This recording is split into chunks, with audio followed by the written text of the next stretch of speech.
वक्फ के नाम पर बंगाल में हो रही हिंसा को लेकर अमेठी सांसद ने दिया बड़ा बयान। कहा, बंगाल में हिंसा के पीछे सांप्रदायिक पार्टियां जिम्मेदार। नेशनल हेराल्ड केस बंद हो चुका था, कोई दम नहीं बचा था, उसके बाद उसे खोला गया है। वक्फ पर सीएम योगी व पीएम मोदी के भाषण पर भी दिया रिएक्शन। सरकार को जनभावना के तहत काम करना चाहिए, इतना था तो जेपीसी के तरह माइनॉरिटी का भी सहयोग लेना चाहिए था। सरकार दे रही है धमकी, सुप्रीम कोर्ट को अपना काम करने देना चाहिए। रायबरेली से ब्यूरो चीफ शशिधर त्रिपाठी की रिपोर्ट। नहीं, ये कंटिन्यू केस तो चल ही रहा था। उन्होंने क्योंकि ये अभी चार्जशीट फाइल किया है, अब केस चलेगा तो हम लोग लीगल जो मेजर हैं वो लेंगे हम लोग। लेकिन ये केस में कोई दम नहीं था कि इसको क्लोज कर चुके थे, उसके बाद इन्होंने फिर से उस केस को उभारा है। तो हम लोग लीगल लड़ाई लड़ेंगे, अपना जवाब देंगे कोर्ट के अंदर।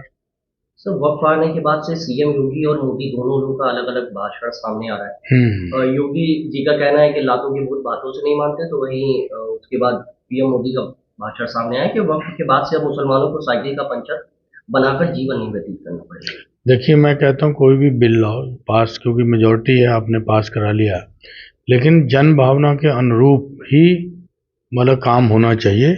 आप जो अगर वो कहते हैं कि उनको मोदी जी ने ये बोला है कि ये माइनॉरिटी के हित में है, तो फिर माइनॉरिटी को कॉन्फिडेंस में लेके ही करते। जेपीसी बनाई गई, जेपीसी के अंदर जो उन्होंने रिकमेंडेशन दिए, जो बाकी सदस्यों ने, उनके रिकमेंडेशन कहाँ इसके अंदर उन्होंने एंटरटेन किया उसको। तो अगर ये इतना ही अच्छा बिल था तो फिर सड़कों पे अब प्रदर्शन क्यों हो रहे हैं? सर, बंगाल में जिस तरह से वक्फ के नाम पर हिंसा हो रही है, उसको लेकर इसके पीछे तो यही सांप्रदायिक पार्टी है। मैंने कल भी कहा, आज भी कह रहा हूँ। वक्फ को लेकर आज सुप्रीम की सुनवाई बढ़ी है, उसको लेकर क्या स्टैंड है? देखो, इसके पहले ही आपको किरण रिजिजू जी का क्या स्टेटमेंट आया, अब आपने देखा तो क्या है उसका मीनिंग? ये लोकतंत्र में ऐसा होता है कभी? तो ये तो आप धमकी दे रहे हैं वो सीधा सीधा। ठीक है, ऐसा तो फिर सुप्रीम कोर्ट में गया तो सुप्रीम कोर्ट को लेने दो फैसला।